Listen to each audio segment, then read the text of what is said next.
موسیٰ کا کیوں نہ برداشت کرے تو محمد و آل محمد کا علم ہمارے آپ کے جیسوں کا کیوں برداشت کرے گا؟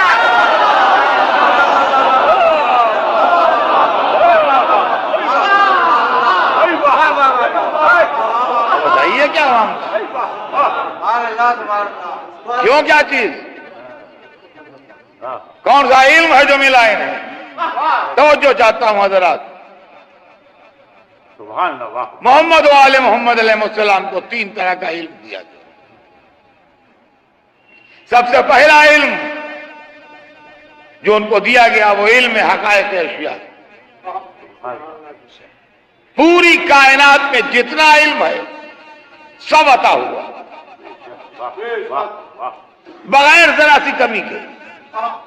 پوری کائنات میں جتنا علم اس وقت تک ایگزسٹ کرتا ہے یا آگے انسانی تحقیق اور حاصل کرے گی یا انسانی تحقیق یا نہ پہنچ سکے مگر وہ علم ہو، وہ سب دیا گیا۔ ایک قسم علم محمد و آل محمد، علم حقائق اشیاء۔ وہی سلونی کہے گا جس کے پاس یہ علم ہو، وہی قرآن کی تعلیم دے گا جس کے پاس یہ علم ہو، وہی سلما شیطہ کہے گا جس کے پاس یہ علم ہو۔ یہ علم حقائق اشیاء ہے جو محمد و آل محمد کو دیا گیا۔ ایک قسم علم جو ان کو ملا، ایک قسم علم کی جو ان کو ملا۔ انبیاء کو بھی ملا ہے مگر مکمل نہیں، تھوڑا تھوڑا۔ قرآن مجید اس کا گواہ۔ میرے پاس وقت نہیں تو میں آیتیں پڑھ کے آپ کو سناتا۔ یہاں کل کی بات ہے، وہاں جز کی بات ہے، سمجھے؟ آپ کو ملا یہ علم ہے، ایک علم۔ دوسرا علم ماضی حال مستقبل کا علم۔ آج سے 100 برس پہلے اس مدرسے کی کیا پوزیشن تھی، کہاں پتا کیا صورت تھی، آج اس وقت کیا پوزیشن ہے، آج کے 100 برس بعد کیا ہوگا۔ اس علم کا نام ہے علم ماکان و ما یکون۔ علم ماکان جو ہو چکا، ما یکون جو ہو رہا ہے یا ہوگا۔ آپ یہاں بیٹھے ہیں، آپ کا گھر دوسرے شہر میں ہے، اس وقت گھر کی کیا پوزیشن ہے؟ 10 برس کے بعد اس بچے کی کیا پوزیشن ہوگی؟ 50 برس پہلے یہ جگہ کیسی تھی؟ اس کے لیے یہ ہے کہ ان کو اللہ نے ایک ایسی قدرت دی ہے کہ متا شاء علم، جیسے ہی ارادہ کریں ارادے کے ساتھ پورا منتشر۔ یہ جو آ رہا ہے اس کا نام کیا ہے، اس کا خاندان کیا ہے، اس کے باپ کا نام کیا ہے، اس کی جیب میں کیا ہے، کس نیت سے آ رہا ہے، منتشر۔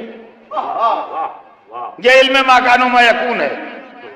یہ محمد و آل محمد کو مکمل عطا کر دیا گیا۔ کیا ہونے والا ہے، کیا ہوگا، کیا ہو رہا ہے، یہ دوسرا علم ہے جو محمد و آل محمد کو دیا گیا۔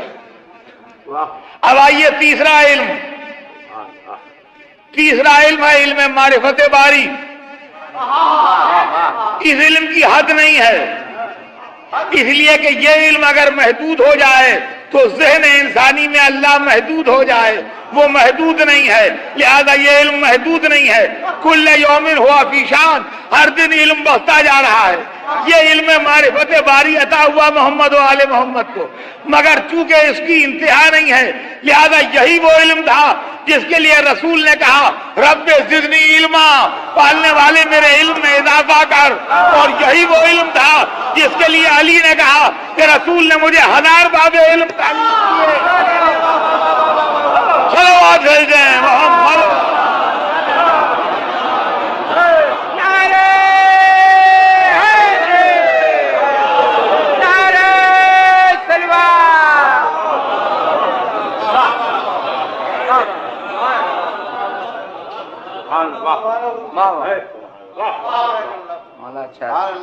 اللہ نے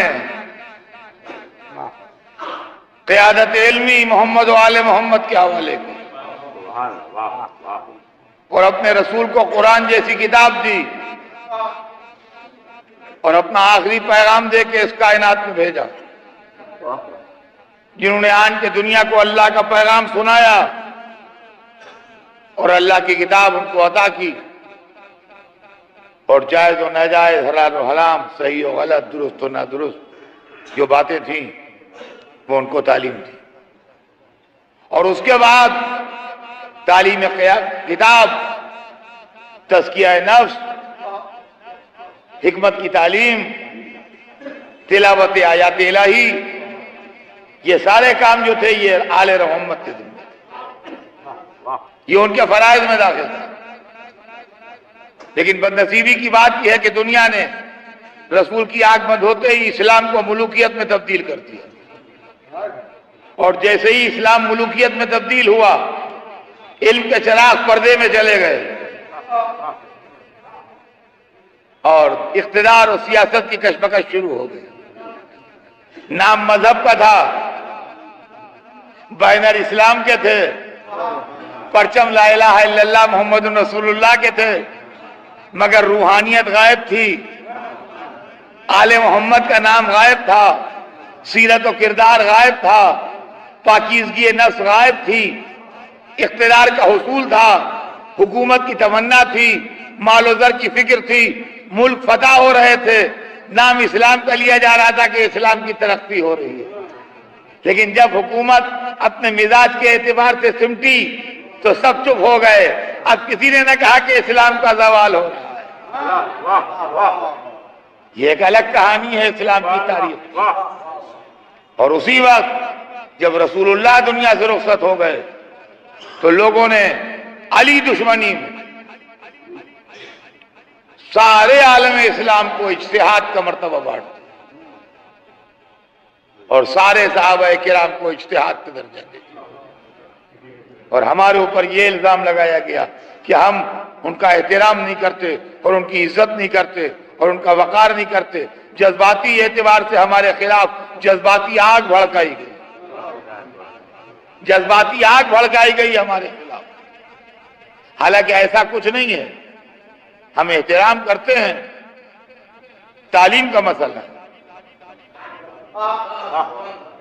تعلیم کا مسئلہ ہے، احترام الگ چیز ہے، تعلیم الگ چیز ہے، یہ دو چیزیں الگ الگ ہیں، اس کو ایک نہ کیجیے گا آپ۔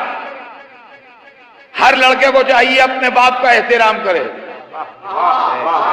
اور جو باپ کا احترام نہ کرے وہ لڑکا نالائق ہے، اور جو باپ کا احترام نہ کرے اللہ کی اس کو جواب دہ ہونا پڑے گا، گناہگار ہوگا اللہ کی سرکار میں۔ لیکن اگر باپ پڑھا لکھا نہیں ہے تو باپ سے پڑھے گا کیا؟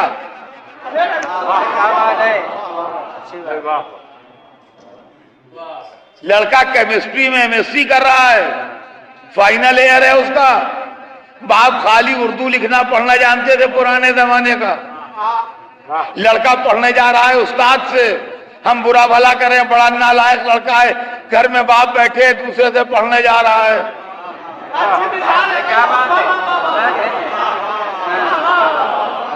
ہمارے گھر میں باپ بیٹھے ہیں، پڑھانے کے لائق بھی ہیں، یہ مولوی اسماعیل میرٹھی کی دوسری کتاب تک پڑھے ہوئے ہیں، اس کے آگے نہیں پڑھے ہیں، یہ MSc فائنل والے کو کوچ کریں گے؟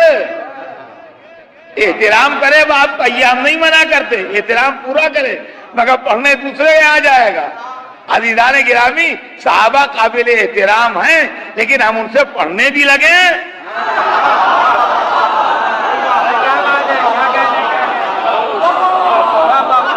پڑھیں گے اسی سے جو پڑھائے گا، جس کے بعد علم ہوگا۔ یہ ہوا کہ اس وقت علی دشمنی میں اجتہاد تو بڑھ گیا، علی دشمنی میں اجتہاد تو بڑھ گیا، لیکن اجتہاد جب بغیر علم کے ہو، اجتہاد جب بغیر علم کے ہو تو اس کے اندر دبے پاؤں قیاس نے اپنا راستہ بنا لیا۔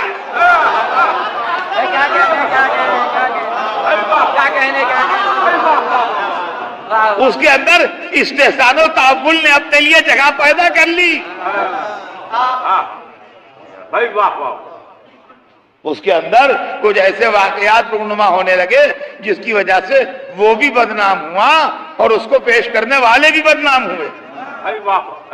اور چونکہ کمزور قدموں سے چلا تھا لہذا 4 قدم سے آگے نہ چل سکا.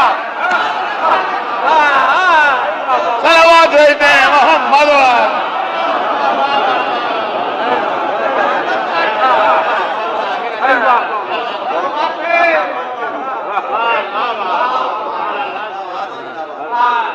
کیا کہنے کا 4 قدم سے آگے نہ چلا اور سلسلہ رب بند ہو گیا اور رک گیا. الحمدللہ ہم نے چونکہ دامن اہل بیت ہاتھ میں لیا تھا اور ہم نے ملوکیت و حکومت کی طرف سے منہ موڑ کے سود و ضیاء کا خیال چھوڑ کے اقتدار دنیا کی طرف توجہ نہ کر کے اسلام کو دین سمجھا تھا. نتیجہ یہ ہوا کہ ہم بارگاہ معصومین میں بیٹھ کے پستے رہے. تو عزیزان گرامی ہر آدمی اپنی کوالیفیکیشن بیان کرتا ہے کہ میری کوالیفیکیشن کیا ہے, تو ہم سے بھی سن لیجئے کہ ہماری کوالیفیکیشن کیا ہے. یہاں ماشاءاللہ علماء کا بھی مجمع ہے, طلباء کا بھی مجمع ہے اور ساتھ میں مومنین بھی ہیں. حالانکہ ماشاءاللہ علماء و طلباء میں دیکھتا ہوں عام مجلسوں سے زیادہ ہیں, اس لیے کہ ایک عالم ربانی کی مجلس ہے, مگر پھر بھی مومنین کی تعداد بہرحال ان سے زیادہ ہے. مومنین کی تعداد بہرحال ان سے زیادہ ہے. لہذا صرف انہی کا خیال کیا جائے یہ ممکن نہیں ہے, میجارٹی کا خیال ضروری ہے. تو عزیزان گرامی ہم کتنا پڑھے ہیں اور ہمارے دوست کتنا پڑھے ہیں یہ اکیڈمک بات ہے, اس کو جذباتی ہو کے نہ سوچئے گا. آپ نے بھی پڑھا ہے, ہم آپ کو جاہل نہیں کہتے, ہم نے بھی پڑھا ہے, لیکن دونوں آدمی اپنی لیاقت کو دیکھ لیں کہ کس نے کتنا پڑھا ہے. آپ نے 23 برس پڑھا ہے,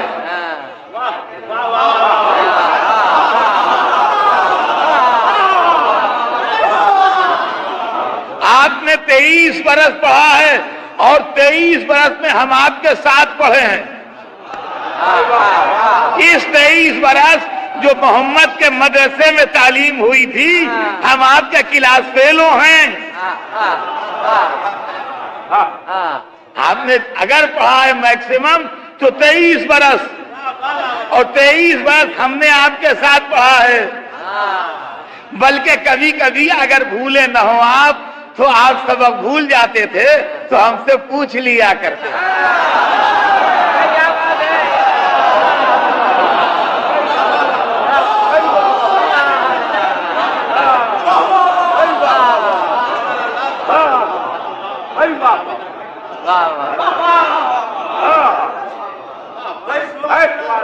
تیئیس سال مدرسہ رسالت میں اگر پڑھا ہے آپ نے جی لگا کے یا جیسے بھی پڑھا ہو, بہرحال 23 برس ہمارا آپ کا ساتھ رہا ہے. ہم انکار نہیں کرتے پڑھے ہیں آپ ہمارے ساتھ, لیکن اس کے بعد آپ نے سلسلہ تعلیم منقطع کر کے اجتہاد کا دروازہ کھول لیا اور ہم زانو ادب طے کر کے تعلیم حاصل کرنے کے لیے بیٹھے رہے اور 250 برس تک ہم نے امام معصوم کے مدرسے میں پڑھا.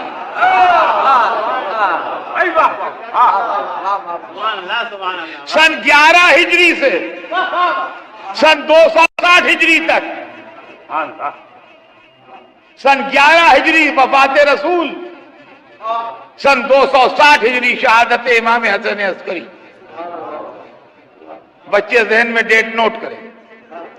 سن 11 ہجری رسول اللہ کی رحلت کا سن, سن 260 ہجری امام حسن عسکری کی شہادت کا سن, سن 11 ہجری سے سن 260 ہجری تک, سفر سن 11 ہجری سے ربیع الاول 260 ہجری تک ہم نے امام معصوم کی بز میں بیٹھ کے پڑھا. آپ کے تعلیم کی مدت 23 سال ہمارے تعلیم کی مدت 273 سال.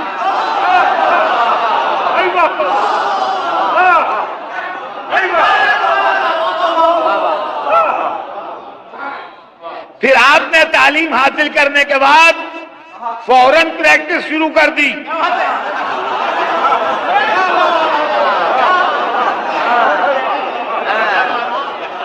ہم نے تعلیم مکمل کرنے کے بعد 69 ایئرس ٹریننگ کی.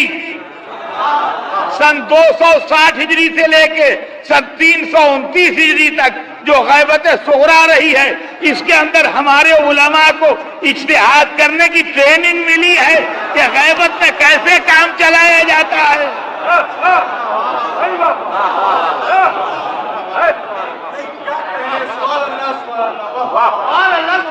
ہم نے 69 ایئرس ٹریننگ کی، 273 برس پڑھا ہے، 69 ایئرس ٹریننگ کی ہے.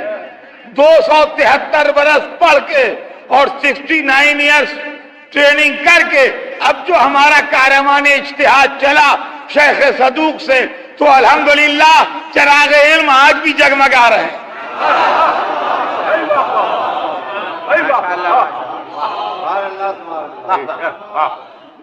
سن 1429 ہجری میں ہمارے اجتہاد نے 1100 سال پورے کیے. 12ویں صدی کے دوسرے سال میں چل رہا تھا. ہمارا اجتہاد 1100 سال اپنی عمر کے مکمل کر کے 12ویں صدی کے دوسرے سال میں ہمارے اجتہاد کی عمر 1102 برس کے قریب ہو گئی. ہمارے اجتہاد کی عمر 1102 برس کے قریب ہو رہی ہے. اب اس کے اندر بعض لوگ جو اعتراض کرتے ہیں کہ اس لیے کہ حالات کچھ ایسے ہیں اور استعماری طاقتیں جو ہیں وہ ہماری مرجعیت کو فنا کرنے کی فکر میں ہیں اور ان کو برباد کرنے کی فکر میں ہیں، لہذا کچھ مسائل ایسے آج کی دنیا میں سامنے آ رہے ہیں جن سے آپ بھی واقف ہیں اور میں بھی واقف ہوں. مجھے نہیں معلوم کہ وہ لوگ کہ جو ان مسائل کے علمبردار ہیں وہ اپنے شاگردوں کے ذریعے اور اپنے لوگوں کے ذریعے ان خیالات کی تردید کیوں نہیں کرتے. لیکن بہرحال اصلیت یہ ہے کہ جس وقت شیخ صدوق کے زمانے میں ہمارے پاس اجتہاد شروع ہوا ہے، اس وقت لفظ اجتہاد ہماری قوم میں بدنام تھا. یہ ایک کہانی الگ ہے جو سننے کی ہے آپ کے. لفظیں بالکل آدمیوں کی طرح ہوتی ہیں، جیسے آدمیوں کے خاندان ہوتے ہیں ویسے لفظوں کے خاندان ہوتے ہیں. کیا کہنے جیسے آدمی نیک نام و بدنام ہوتے ہیں ویسے لفظیں بھی نیک نام و بدنام ہوتی ہیں. جیسے اچھے خاصے آدمی نیک نام سے بدنام ہو جاتے ہیں ویسے اچھی خاصی لفظیں نیک نام سے بدنام ہو جاتی ہیں. جیسے آدمی بہت دنوں نیک چلن رہتا ہے تو بدنامی کا دھبا دھل جاتا ہے ویسے لفظوں کا بھی دھبا دھل جاتا ہے. جس وقت سن 329 ہجری میں ہمارے پاس شیخ صدوق کے عہد سے اجتہاد شروع ہوا، اس وقت ہمارے یہاں لفظ اجتہاد بدنام تھا اور مجتہد اس کو سمجھتے تھے جو قیاس پر عمل کرے. مجتہد اس کو سمجھتے تھے جو استحسان و تعول کو جائز جانے. اور فرمایا آپ نے قرآن میں آیت ہوتے ہوئے وہ اس کے خلاف جائے، رسول کی نص ہوتے ہوئے وہ اس کے خلاف فتویٰ دے اس لیے کہ مجتہد ہے. ایسا آدمی ہماری قوم میں بدنام تھا. لہذا اس وقت ہمارے علماء کو نہ مجتہد کہا گیا نہ اس عمل کو عمل اجتہاد کہا گیا. اس وقت ہمارے علماء کو فقیہ اہل بیت کہا گیا اور عمل اجتہاد کو عمل استنباط کہا گیا. اور فرمایا آپ نے عمل اجتہاد کو عمل استنباط کہا گیا اور علماء کو فقیہ اہل بیت کہا گیا. اور اس وقت کے علماء نے جیسے شیخ صدوق جیسے شیخ مفید، جیسے شیخ الطائفہ، اگر اجتہاد کے خلاف اپنی کتابوں میں لکھا تو وہ اس اجتہاد کے خلاف نہیں لکھا جو وہ خود کر رہے تھے، بلکہ اس اجتہاد کے خلاف لکھا جو اہل بیت کے خلاف ہوا تھا، جو علی کے خلاف ہوا تھا، جو سیدہ کے خلاف ہوا تھا، جو متدین کے خلاف ہوا تھا، اس اجتہاد کے خلاف لکھا۔ تاریخ اجتہاد پڑھیے تو سمجھ میں آئے گا۔ لفظ بدنام ہوتی ہیں، کتنی اچھی لفظ ہے، کیسی قرآنی لفظ ہے، کیسی اعلیٰ درجے کی لفظ ہے خلیفہ، مگر ایک تاریخی حادثے کے سبب ہماری قوم میں بدنام ہے۔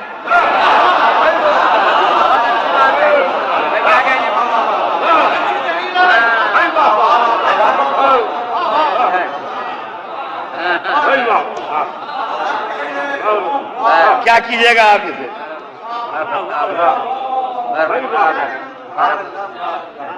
اب آپ اس کو کیا کر لیجئے گا؟ فیکٹ یہی ہے، سچائی یہی ہے جو میں عرض کر رہا ہوں آپ سے۔ عزیزان گرامی، یہ لفظ بدنام ہے، یہ لفظ بدنام رہا ہمارے لیے، علماء کے لیے فقیہ اہل بیت کا لفظ استعمال ہوتا ہے، یہاں تک کہ علامہ ہلی کے دور تک آتے ہیں۔ لفظ نے اپنی بدنامی کھو دی، اپنا دامن دھو لیا، اس لیے کہ وہاں دروازہ بند ہو گیا تھا، یہاں سلسلہ جاری تھا، لہذا لفظ کا دامن دھل گیا ہمارے علماء کے کردار کے پانی سے، اور اب یہ لفظ ہمارے پاس استعمال ہونے لگا۔ عزیزان گرامی، ایک سلسلہ ہے مسلسل، بغیر کسی بریک کے، بغیر کسی رشتے کے ٹوٹے ہوئے، بغیر کسی سلسلے کے ایک لمحے کے لیے علیحدہ ہوئے، جو مسلسل چل رہا ہے، جو مسلسل چل رہا ہے، جس کے اندر کوئی فرق نہیں ہے اور جس کے اندر کوئی ذرا سا بھی مسئلہ نہیں ہے کہ اس کے اندر تھوڑا سا شک ہو یا ریب ہو یا کوئی چیز بھی ہو، یہ سلسلہ الحمدللہ جاری۔ اور یہی وہ چیز تھی کہ جب آفتاب پردے میں جانے لگا تو ہم کو نصیحت کی گئی کہ من کان حافظا لدینہ صائنا لنفسہ مخالفا علی ہوا مطیعا لامر مولا فللعوام ان یقلد۔ جو لوگ کہتے ہیں دلیل کیا ہے، ہم کیوں مانیں؟ نہیں، ہم جن کو مانتے ہیں انہی کا حکم ہے، انہی کا حکم ہے۔ من کان حافظا لدینہ، ایسے فقیہ، ہمارے ایسے علم کے جاننے والے جو اپنے دین کی حفاظت کرنا جانتے ہیں، اپنے دین کے محافظ ہوں۔ اور عزیزان گرامی، یہ ارشاد معصوم ہے، اس کو ہلکے میں نہ لیجیے گا، جلدی جلدی پڑھ لیجیے۔ من کان حافظا لدینہ، وہ عالم، وہ فقیہ جو اپنے دین کا محافظ ہو۔ فقیہ کا دین معمولی نہیں ہے، اس کی خریدار حکومتیں ہوتی ہیں، اس کے خریدار خزانے ہوتے ہیں، اس کے خریدار لشکر ہوتے ہیں، اس کے خریدار اقتدار ہوتے ہیں، جو تلواروں کے سامنے، موت کے سامنے، حکومت کے سامنے، لشکروں کے سامنے اپنے دین کی حفاظت کر سکے۔ من کان حافظا لدینہ، یہ دین کی حفاظت کرنا جانتا، معمولی بات ہے۔ مجتہد کا دین، عالم کا دین، فقیہ اہل بیت کا دین، کیا آپ کوئی معمولی چیز سمجھتے ہیں چند پیسوں کی؟ ساری دنیا کی قیمت ایک طرف رکھ دی جائے تو اس کے دین کی قیمت نہیں بنتی۔ من کان حافظا لدینہ صائنا لنفسہ، اپنے نفس کو برائیوں سے بچانے والا، خود اپنے نفس کے اوپر بھی کنٹرول ہو، اس لیے کہ نفس کے اوپر کنٹرول ہونا بہت بڑی بات ہے۔ حافظا لدینہ میں ایکسٹرنل دشمن ہے جو باہر سے آ رہا ہے، اس سے لڑے۔ صائنا لنفسہ میں انٹرنل دشمن ہے جو اندر سے نکل رہا ہے، اس سے لڑے۔ مخالفا علی ہوا، اور دین کی عمارت عقائد کی بلڈنگ اتنی پختہ بنائی ہو کہ جب ہوا ہوس کی آندھیاں چلیں اور خواہشات دنیاوی کے طوفان اٹھتے تو ان سے وہ عمارت گر نہ جائے، اس میں لرزہ نہ پیدا ہو جائے، اس کے اندر حالات نہ بگڑ جائیں۔ شاہنن لنفسہ مخالفن علی ہوا، ہوا ہوس کا مخالف ہو، مطیعا لامر مولا، اور مولا کے حکم کا مطیع۔ یہ ہے زبان معصوم، یہ وہ گھرانہ ہے کہ جس کو قرآن دیا گیا، اور یہ وہ گھرانہ ہے زمانے نے جس سے نہج البلاغہ پائی۔ لہذا یہاں زبان و بیان کے معجزے سننے میں آتے ہیں، کمال نہیں، کمال دوسری چیز ہے، کمال کا لفظ ہلکا ہے، یہاں زبان و بیان کے معجزے دکھائی دیتے ہیں۔ مخالفن علی ہوا مطیعا لامر مولا، مولا سے یہاں مراد تو اللہ ہے، مگر عزیزان گرامی مجتہد کو، فقیہ کو، عالم کو تین ہستیوں سے کام پڑتا ہے، یا خدا سے، یا رسول سے، یا امام سے۔ ارشاد پروردگار کیا ہے اس کو تلاش، ارشاد رسول کیا ہے وہ تحقیق کر رہا ہے، ارشاد امام کیا ہے اس کو تلاش ہے۔ تو فقیہ کو ہر دم جو تعلق ہے وہ یا اللہ سے، یا رسول سے، یا امام سے، ہر ایک کے لیے لفظیں الگ ہیں۔ اللہ اللہ ہے، اس کو رسول کہیے تو اس کی توہین ہے، اس کو امام کہیے تو شان کے خلاف ہے۔ رسول رسول ہیں، ان کو اللہ کہہ دیجئے تو آپ کا دین ہی چلا جائے۔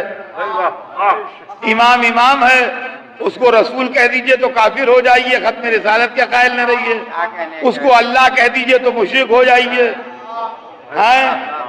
لہذا امام امام کہلائے گا، رسول رسول کہلائے گا، اللہ اللہ کہلائے گا، لیکن پوری ڈکشنری میں ایک لفظ مشترک ہے جو اللہ کے لیے بھی ہے، رسول کے لیے بھی ہے، امام کے لیے بھی ہے، اور وہ ہے مولا۔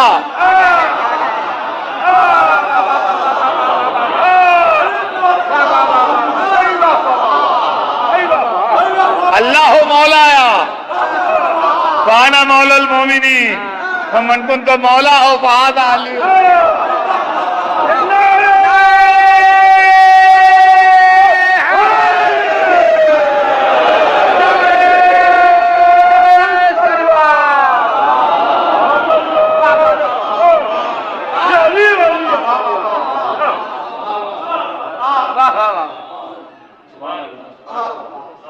مولا کے حکم کا مفتی،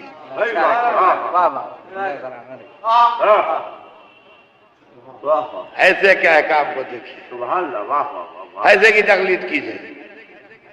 عزیزان گرامی یہ سلسلہ ہے، علماء کا سلسلہ، چراغوں کا سلسلہ، نورانی سلسلہ، روحانی سلسلہ۔ میں آپ سے کیا عرض کروں، یہ مستقل ایک مجلس کا ایک اشرا بھی ہو تو نامکمل ہے اگر علماء کی خدمات کا تذکرہ کیا جائے، جن نے راہ خدا میں زحمتیں اٹھائی ہیں، تکلیفیں جھیلی ہیں، قید و بند کی تکلیفیں اٹھائی ہیں، کبھی اپنی اپنی گردنوں کو تلواروں کے نیچے رکھ دیا ہے، کبھی شہادت کے جام پیے ہیں اور مسکرا کے پیے ہیں، کبھی قید خانوں میں رہے ہیں، کبھی بھوکے رہے ہیں اور کتابیں لکھتے رہے ہیں۔ بہرحال ایک تاریخ ہے علماء،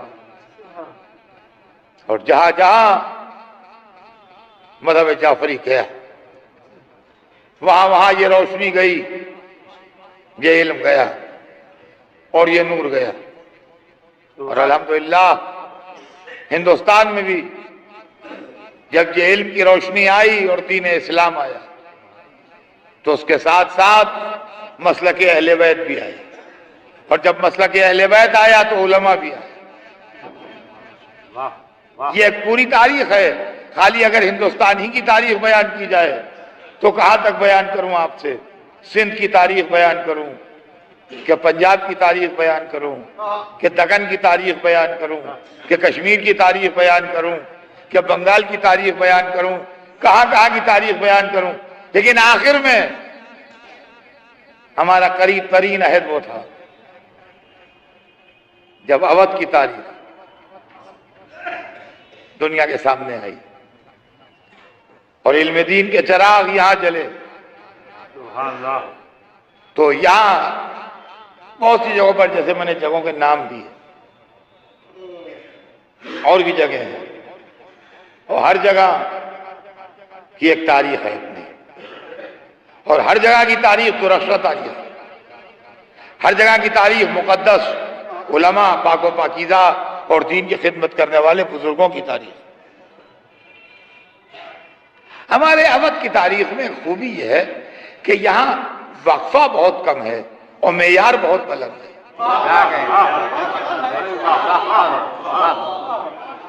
خاص الخاص بات جو ہے ہماری تاریخ میں، جو اوروں کی تاریخ سے ہم کو ممتاز کرتی ہے، وہ یہ ہے کہ وقفہ کم ہے، معیار بلند۔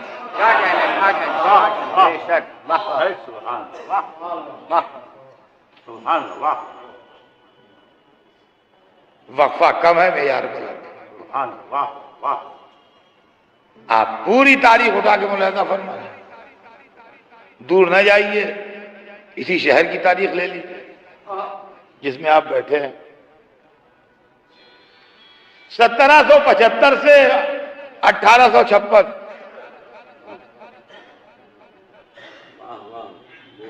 یہ 100 برس بھی تو نہیں ہے۔ 1775 سے 1856 یہ 100 برس بھی تو نہیں ہے، اور اس مختصر سے مدت میں پورا گلشن سج گیا۔ کربلائیں بھی ہیں، امام باڑے بھی ہیں، مسجدیں بھی ہیں، علماء بھی ہیں، خطبہ بھی ہیں، شعراء بھی ہیں، ادیب بھی ہیں، زبان بھی ہے، بیان بھی ہے، اور ساتھ ساتھ محبت اہل بیت کا وہ جلوہ لیے۔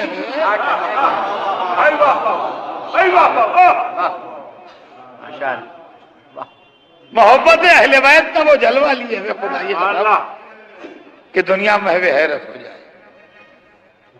عزیزان گرامی، یقین مانیں آپ کہ میں کیسے کر کے اپنے جذبات پر قابو پا کے مجلس پڑھ رہا ہوں، یہ میں اپنے دکھڑے ممبر پر ہونے کا کبھی قائل نہیں رہا، نہ میں نے کبھی اپنے معاملات ممبر پر چھیڑے، لیکن یقین مانیے کہ اگر بیان کہیں سے بے ربط ہو جائے تو حیرت نہ کیجیے گا، اس لیے کہ غم تو سبھی کو ہے، آنکھیں تو سبھی کی رو رہی ہیں، مگر میں جب سے داخل ہوا ہوں اس مدرسے کی عمارت میں مسلسل اپنے آنسو پی رہا ہوں، اس لیے کہ اب میں اس مدرسے میں جس سے ملنے آتا تھا وہ تو ہے ہی نہیں۔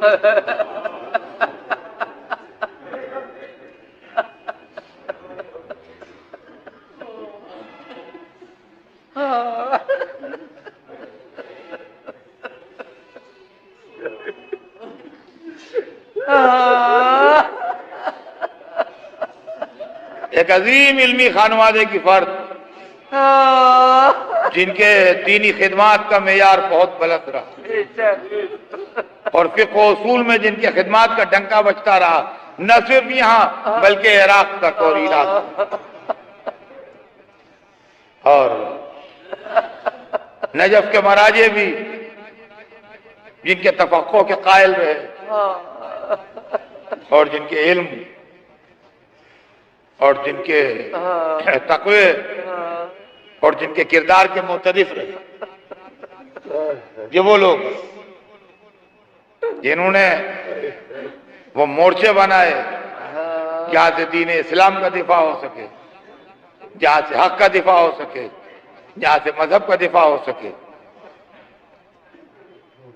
اور مختلف میدان ہوتے ہیں الگ الگ فیلڈیں ہوتی ہیں ہر علم میں. کچھ شخصیتیں بہت نمایاں ہو جاتی ہیں, کچھ بہت نمایاں نہیں ہوتے, لیکن ان کی خدمات بہت ہوتے ہیں. کچھ وہ ہوتے ہیں کہ جو عوام کے سامنے آتے ہیں, ہر ایک انہیں پہچان لیتا ہے. کچھ وہ ہوتے ہیں جو اندر بیٹھ کے لیب میں بنیادی کام کرتے ہیں, لوگ ان سے واقف نہیں ہوتے زیادہ تر, لیکن در حقیقت انہی کی تحقیقات ہوتے ہیں جو سامنے آنے والے پیش کرتے ہیں. تو یہ وہ لوگ تھے جنہوں نے مدارس قائم کیے. مولانا ابوالحسن صاحب قبلہ جو ابو صاحب قبلہ کے نام سے مشہور تھے, زبردست علمی خدمات ان کے اور زبردست علمی کوششیں ان کی, اور مدارس کا قیام ان کی زحمتوں اور ان کی محنتوں کے ذریعے سے. یہ تمام چیزیں ان کی تاریخ کے اندر موجود ہیں. شاہی زمانے میں مدرسہ قائم ہوا اور دین کی خدمت کرتا رہا, یہاں تک کہ لکھنؤ انقلاب سے دوچار ہوا, انتزاع سلطنت ہوا, ہماری حکومت ختم ہو گئی, انگریزوں نے آن کے ملک پر قبضہ کر لیا. اس کے نتیجے میں جہاں سب چیزیں برباد ہوئیں وہاں مدرسہ دینی بھی برباد ہوا, اور اس کے بعد ایک مدت تک وہ مدرسہ وہ سب چیزیں معطل رہی. اس کے بعد پھر علماء ہمت کر کے اٹھے اور پھر اس مدرسے کا قیام عمل میں آیا, اور اس وقت سے لے کے اب تک 100 سال سے زیادہ ہو گئے. سینکڑوں علماء, سینکڑوں افاضل, سینکڑوں خطبہ پوری دنیا میں دوڑ دوڑ کے کہاں کہاں جا کے نماز پڑھانے والے, دین کی تبلیغ کرنے والے, خدمت کرنے والے, علم دین کو پہنچانے والے. میرے سامنے ایک ایک دن ہے, میرے سامنے آدھی صدی سے زیادہ کی تاریخ ہے جس کو میں دیکھ رہا ہوں. میں نے پہلی جنریشن تو نہیں دیکھی, میں نے دوسری جنریشن بھی نہیں دیکھی. پہلی وہ جنریشن جس کے اندر مولانا ابو صاحب مرحوم تھے, یا جس کے اندر مفتی میر محمد عباس صاحب تھے, وہ جنریشن میں نے نہیں دیکھی. میں اس کا گواہ نہیں. سلطان العلماء تھا, وہ جنریشن میری نظر سے نہیں گزری. دوسری جنریشن جس کے اندر باقر العلوم تھے, جس کے اندر ہادی الملت تھے, جن میں ناصر الملت و نجم الملت تھے, جن میں قدوۃ العلماء تھے, وہ جنریشن بھی میں نے نہیں دیکھی.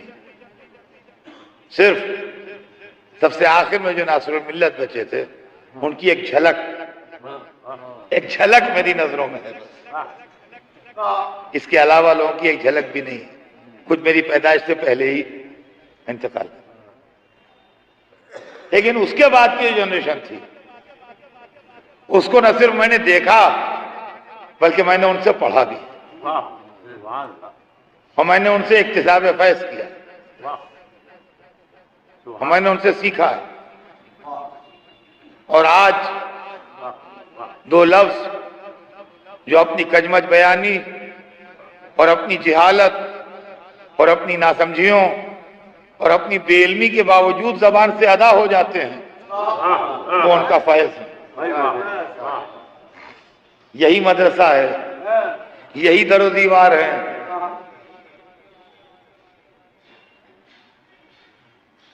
آج میں ان سب سے اپنی پرانی یادیں وابستہ نظر آ رہی ہیں. یہ مدرسہ تھا جو میرے سامنے بھی الحمدللہ آج بھی ہے, الحمدللہ قائم ہے, اور آج بھی اسی شان و شوکت سے چل رہا ہے. لیکن ایک زمانہ وہ بھی تھا کہ جو اس جامعے کا جواب نہ تھا, جس جامعیت کے افراد اس جامعے میں جمع تھے. یہ درجہ جو ہمارے سامنے کھلا ہے, اس میں نادرۃ الزمن مولانا ابن حسن ثاقب اللہ نہروی ہم کو ادب کا درس دیتے تھے. متنبی, نہج البلاغہ, حماسہ, یہ سب یہاں پڑھایا جاتا تھا. یہ سامنے جو درجہ ہے اس کے اندر بابا منطق و فلسفہ مولانا عبد الحسین صاحب ہم کو معقولات و علم کلام پڑھاتے تھے، سبحان اللہ، شرح تجرید، واہ احقاق الحق، حمداللہ، صدرہ، واہ، شرح مطالع، سبحان اللہ، یہ سب کا درس یہاں ہوتا تھا۔ یہ کونے والا درجہ جو ہے یہاں فقیہ اعظم مولانا حسین ذاکر اللہ اللہ مقام، واہ یہ ہم کو درس دیتے تھے، واہ واہ، یہ فقہ و اصول کا درس دیتے تھے، یہ ہم کو قوانین پڑھاتے تھے، سبحان یہ ہم کو شرح لمحہ پڑھاتے تھے۔ یہاں سے لڑکے کا ذہن پورا تیار ہوتا تھا، مختلف علوم میں مختلف صلاحیتیں بیدار کرتا تھا، واہ، سب اس درجے میں جاتا تھا جو کونے میں ہے۔ وہاں آیت اللہ مولانا سید محمد صاحب قبلہ جو پرنسپل تھے اس ادارے کے، واہ، اور زہد و تقویٰ کی تصویر تھے، اپنے والد کی صحیح نشانی تھے، سبحان اللہ، وہ تشریف فرما ہوتے تھے، واہ، اور وہ ہاں، حدیث، فقہ اور اس طرح کی چیزیں جو ہم کو تعلیم دیتے تھے، واہ واہ، اور وہاں 2 سال تعلیم ہوتی تھی۔ سبحان اللہ، عزیزان گرامی، یہ سب درجے تھے، آج بھی ہیں الحمدللہ، آج بھی مدرسے قائم ہیں۔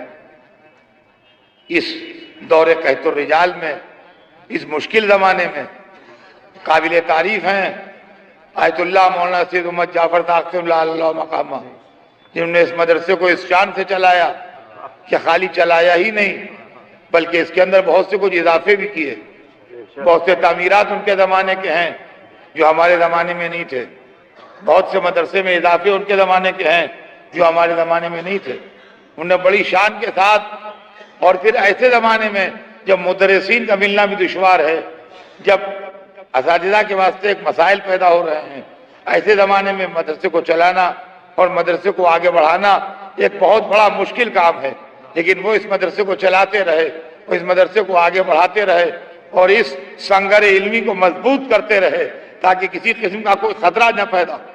سبحان اللہ، بھائی واہ واہ، لوگوں نے نگاہیں تو ڈالی مگر الحمدللہ ان کے وجود سے کسی کی نگاہ بد کا اثر نہ پڑ سکا، اس بھائی واہ واہ واہ واہ، بھائی واہ واہ واہ واہ، نگاہ بد کا اثر نہ پڑ سکا۔ اور ایک بات میں آپ کی خدمت میں عرض کر دوں، اس کو پوری قوم بھی سن لے اور اس کو ایڈمنسٹریشن بھی سن لے اور اس کو حکومت بھی سن لے کہ یہ مدرسہ کسی ایک کا نہیں، یہ قومی امانت ہے، اور اس قومی امانت کو اگر کسی نے بھی ڈسٹرب کرنے کی کوشش کی تو ہندوستان ہی نہیں پوری دنیا کی شیعہ قوم کھڑے ہو کے اس کا دفاع کرے۔ بھائی واہ واہ واہ واہ،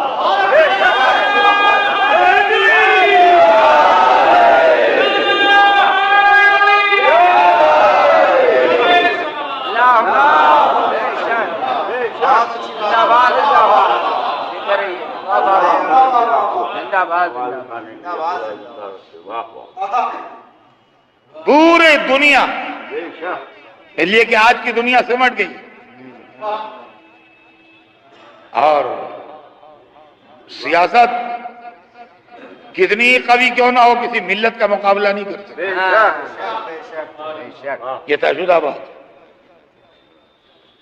مرحوم جیسی وصیت کر گئے ہیں، مرحوم کا جو منشا تھا، جیسا ان کی ثواب دید میں تھا، سبحان اللہ، اسی حساب سے جس کو چلنا ہے۔ ان کے دوست، ان کے چاہنے والے، ان کے ماننے والے، ان کے عقیدت مند، ان کے مخلص تعاون کریں گے انشاءاللہ، اور یہ مدرسہ چلتا رہے۔ اس لیے کہ سرکار ہو یا اوقاف ہو، آج کل جو مدرسوں کے خرچے ہیں اس میں تعاون دال میں نمک سے زیادہ نہیں ہوتا۔ واہ واہ، سبحان اللہ، واہ آج کل جو خرچے ہیں اس میں تعاون دال میں نمک سے زیادہ نہیں ہوتا ہے۔ واہ، تو جس کا دل چاہے اپنا نمک وڈرا کر لے، جو دال دے گا وہ نمک بھی دے دے گا۔ بھائی واہ واہ، یہ ہے بھائی واہ واہ واہ، سبحان اللہ، واہ، جو دال کا انتظام کرے گا وہی اللہ نمک کا بھی انتظام کر دے گا۔ بھائی واہ واہ، پھیکی دال نہیں کھانے دے گا۔ تو عزیزان گرامی، واہ واہ، میں آپ سے کیا عرض کروں، جو ان کا تقویٰ تھا، جو ان کی شخصیت تھی، جو ان کی ذات تھی، جو ان کا تقدس تھا، وہ اس دور میں پرانے دور کی آخری یادگار تھے. اس لیے کہ ہم نے جب آنکھ کھول کے علماء کو دیکھا تو ان کے اندر جو نرمی، جو اخلاق، جو مزاج میں ایک سنجیدگی، اور جو ان کے رکھ رکھاؤ میں ایک اعلیٰ معیار پایا، وہ معیار ہمیں دھیرے دھیرے دھندلا ہوتا محسوس ہوا. اور اب نہ جانے کیوں ہم تو ان باتوں سے بے خبر ہیں، لیکن ہم پڑھ لکھ کے نکل گئے یہاں سے تو پھر ہم دوسری لائن پر چلے گئے، اور ہم نے سوائے ذکر حسین کے کسی معاملے میں اپنا حصہ رکھا نہیں. تو ہمیں معلوم نہیں، لیکن بہرحال دور سے ہم دیکھتے آئے ہیں تو ہم یہ دیکھ رہے ہیں کہ وہ چیز اور وہ کیفیت اور وہ مزاج کی نرمی اور وہ اخلاق کی عظمت اور وہ شخصیت کی جلالت جو ہم نے ان کی ذات گرامی میں پائی، وہ کچھ آخری نمونے تھے، جو مٹتی ہوئی نشانیاں تھیں. اب دل میں بڑا درد ہے اور بڑا محسوس ہو رہا ہے کہ اب کیا ہوگا. حالانکہ ہمیں امید ہے کہ جو کچھ ہوگا اچھا ہوگا، اس لیے کہ مذہب کی طرف سے ہم مایوس نہیں ہیں. مذہب کی طرف سے ہم مایوس نہیں ہیں. جو کشتی کھے رہا تھا وہ چلا گیا سامنے سے، مگر ناخدا ہے.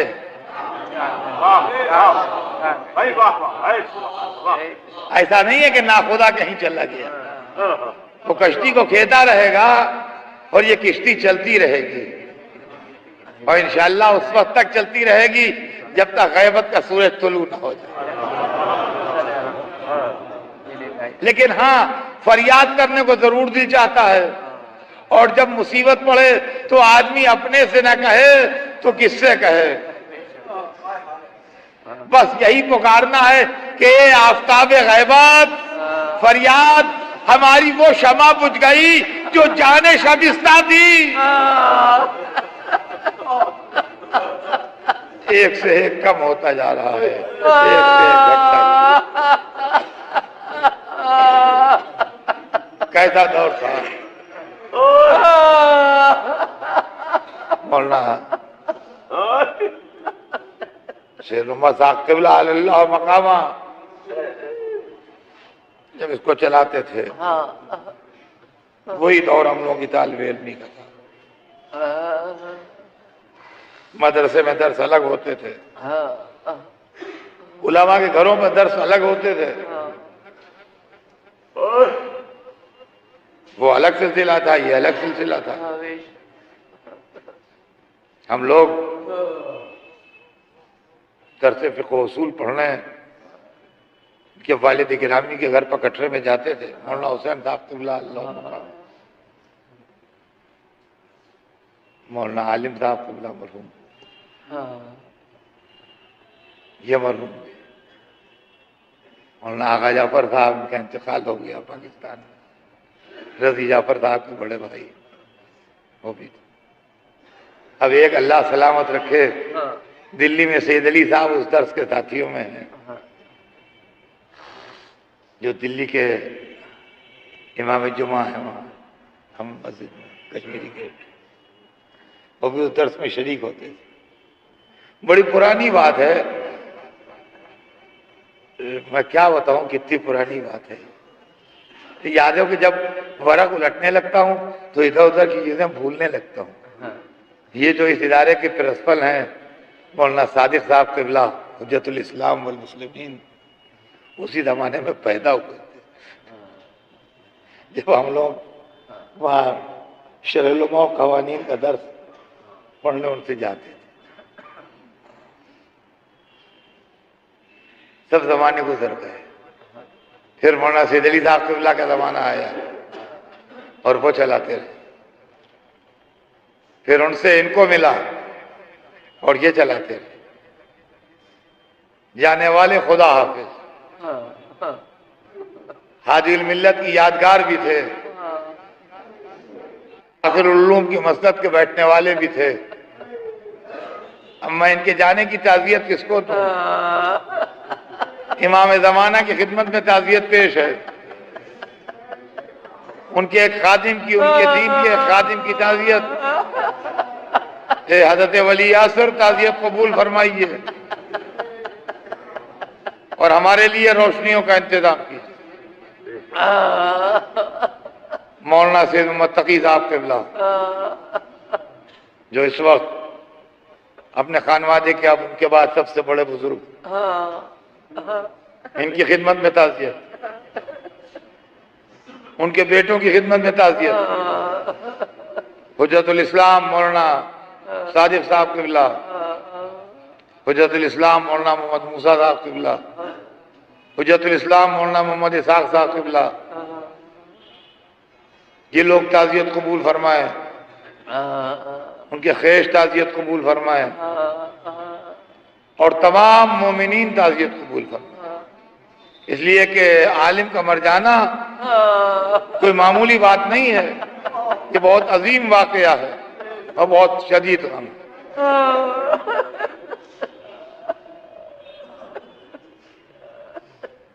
میں کیا عرض کروں، کیوں کر عرض کروں؟ آج فقہ سوگوار ہے، اصول خاموش ہے، منطق سر بگریباں ہے، کلام کے لب بند ہیں، کون اٹھ گیا؟ سناٹا ہو۔ آج کچھ پرانے داغ بھی تازہ ہو گئے، ان کے مر جانے سے کچھ پرانے دوستوں کے مر جانے کے غم بھی تازہ ہو گئے۔ مولانا عالم صاحب مرحوم 28ویں ربیع الاول کو، نہیں 28ویں مارچ کو، ان کے دیسے کی مجلس 8 بجے درگاہ حضرت عباس میں ہے۔ آپ حضرات سے گزارش ہے کہ اس میں بھی شرکت فرمائیے۔ ایک کے بعد ایک جاتا رہا، ایک کے بعد ایک اٹھتا رہا، سونا ہو رہا ہے، ہو رہی ہے بزم۔ جس کو دیکھو محفل سے اٹھ رہا ہے، جس کو دیکھو محفل سے جا رہا ہے۔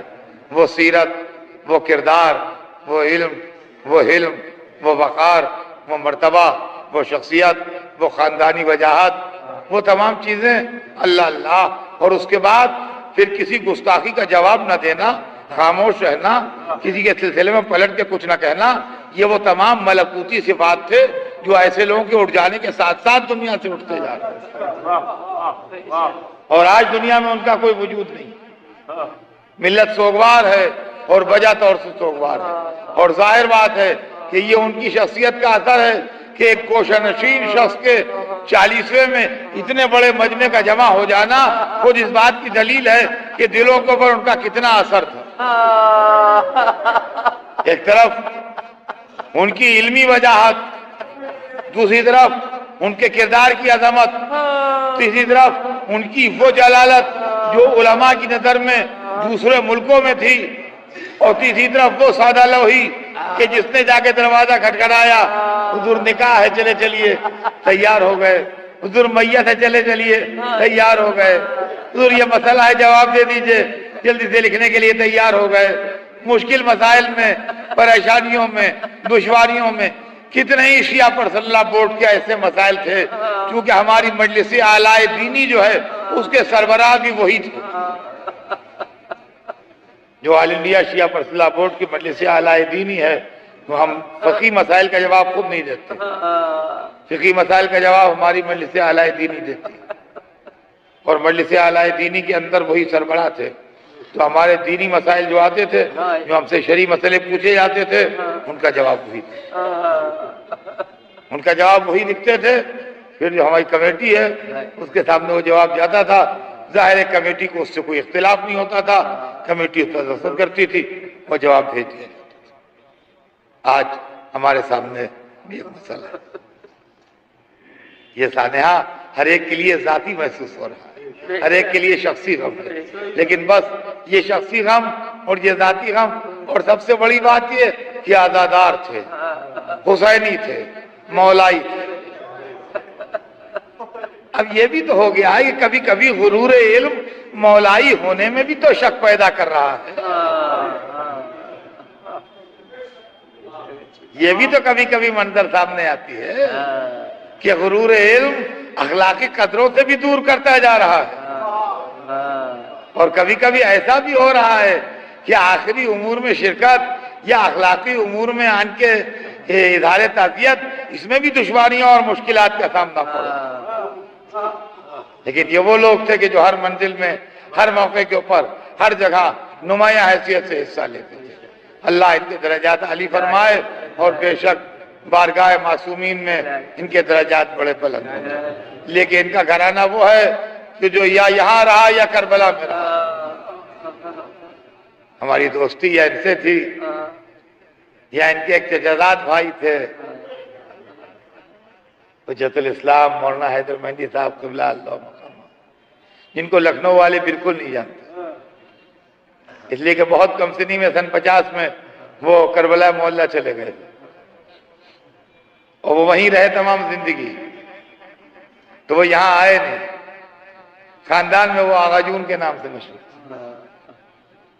ہمارے بہت بے تکلف دوستوں اور ساتھیوں میں تھے. خدا ان کے درجات عالی فرمائے. ان کے والد مولانا حسن صاحب قبلہ وہ ان کے سگے چچا تھے، جو جا کے کربلا میں بیٹھے سن 50 میں. تو آپ یہ سمجھ لیجئے کہ سارے انقلاب آ گئے مگر وہ نہ اٹھے، یہاں تک کہ وہی انتقال ہوا اور وہی دفن ہوئے. ان کے اوپر مجھے ایک شعر یاد آتا ہے، وہ سنا دوں، مجلس تو تمام ہو رہی ہے. وہ اس طریقے سے کربلا میں جا کے رہے اور کربلا میں جا کے مقیم ہوئے کہ پھر صدام کے سارے انقلاب آئے، لوگ نکالے گئے، کیا کیا ہوا، مگر وہ اپنی جگہ سے نہ ہٹے اور وہیں جا کے ان کی قبر بنی. کیا خوب کسی شاعر نے کہا ہے کہ کربلا جنت میں جا پہنچی تو میرا کیا قصور.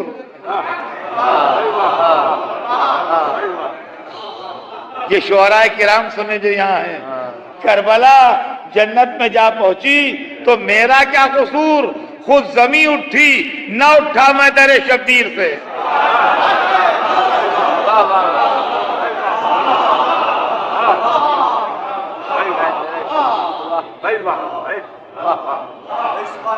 تو عزیزان گرامی یہ مسئلہ، یہ وہ گھرانہ ہے اور یہ وہ مقدس لوگ ہیں جو یہاں رہے یا کربلا میں رہے یا نجف میں رہے، اور یہاں بھی رہے تو وہیں قدم بھرتے رہے اور انہی کی یاد کرتے رہے اور انہی کا تذکرہ کرتے رہے. خدا کی قسم کون کون سے واقعات ہیں اور کون کون سی چیزیں ہیں کہ جو آپ سے عرض کروں. زندگی رہی کبھی تو پھر یہاں تو صرف یہ ہے کہ ہر غم کا مداوع غم حسین. جب کسی غم میں تسلی نہ ہو تو کہیے یا حسین. جب کوئی مصیبت آپ کو حد سے زیادہ ستائے تو کہیے یا حسین. اس لیے کہ حسین کے نام میں عجب صفت ہے، حسین کے نام میں عجب صفت ہے. یہ نام حسین درد بھی ہے اور دوا بھی ہے. جب اکیلے بیان ہو تو درد ہے اور جب کسی درد مند کے سامنے بیان ہو تو دوا ہے. جب کسی درد مند کے سامنے بیان ہو تو دوا ہے. ایک عالم ربانی اٹھ گیا، ایک فقیہ اثر اٹھ گیا، ایک امام کا نائب دنیا سے چلا گیا، ایک مدرسے کا سربراہ چلا گیا. آج یہ پوری سلطان المدارس کی برادری بے آسرا ہے. جناب کا انتقال ہو گیا، جناب کا انتقال ہو گیا. اب کیا ہوگا؟ جناب کا انتقال ہو گیا. بے آسرا ہے. بے آسرا نہ ہوئیے. دنیا میں ایک سے ایک وقت گزرے ہیں اور سب سے مشکل وقت سید سجاد کا گزرا.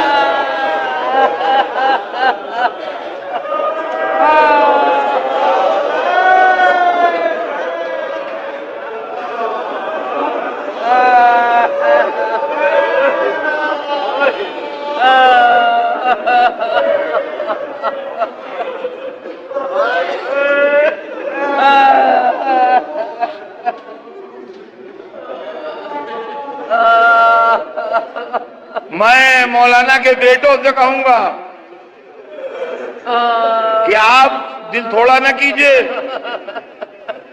آپ غمزدہ نہ ہوئیے، آپ تینوں بھائی اپنے والد کی روش پر گامزن رہیے، پوری قوم آپ کے ساتھ ہے، پوری ملت آپ کو سپورٹ کرے گی، اللہ آپ کی مدد کرے گا، انشاءاللہ آپ کو دشواری نہ ہوگی، اور اگر غم زیادہ ہو تو یاد کیجئے جو کربلا کے بن میں اکیلا تھا، سیدانیوں کا لٹا ہوا قافلہ،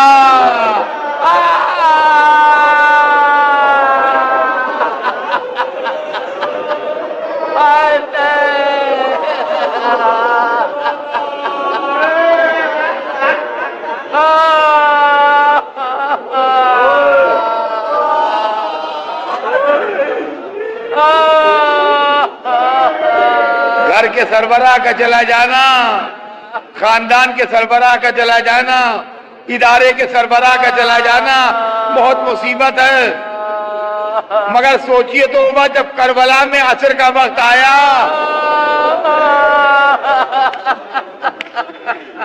جو قافلہ اہل بیت کا سربراہ تھا، وہی مذہب جعفری کا سربراہ تھا، وہی نظام کائنات کا سربراہ تھا،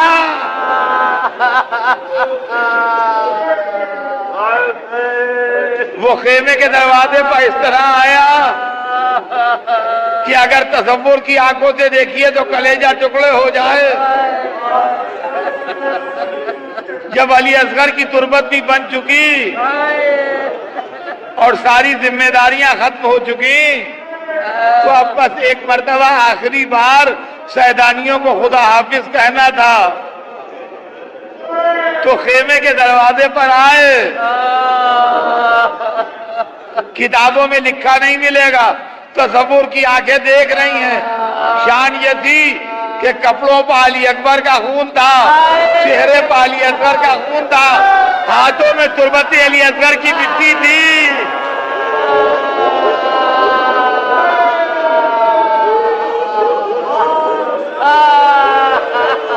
ایک ایک کو آ کے آواز دی،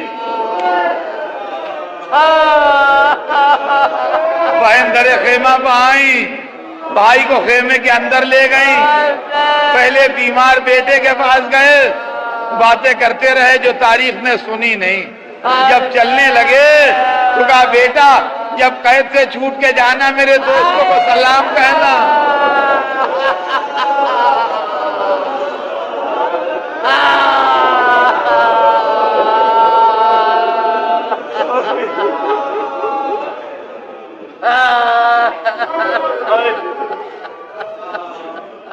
میرے دوستوں کو سلام کہنا،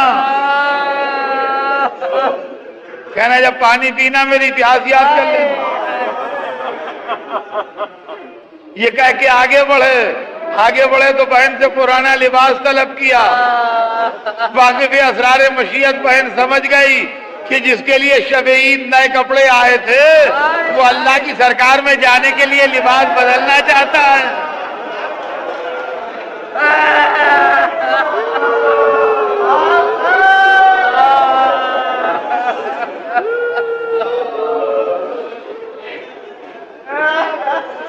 پرانا لباس تو لا کے دیا، مگر اس کے ساتھ ساتھ کہا بھیا یہ سیدانیاں آپ کو آخری بار رخصت کرنا چاہتی ہیں،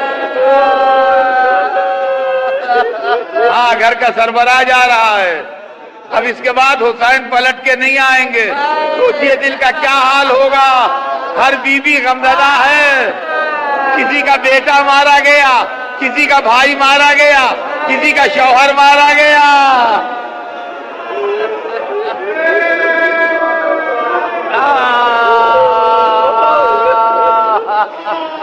کہا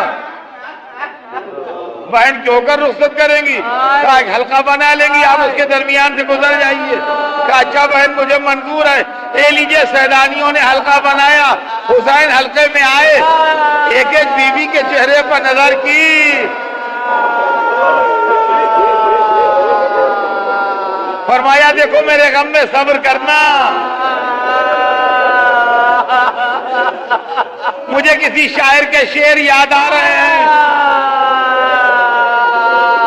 جو کہتا ہے کہ دل پر برچھی لگی جوان کے خار سے ملے،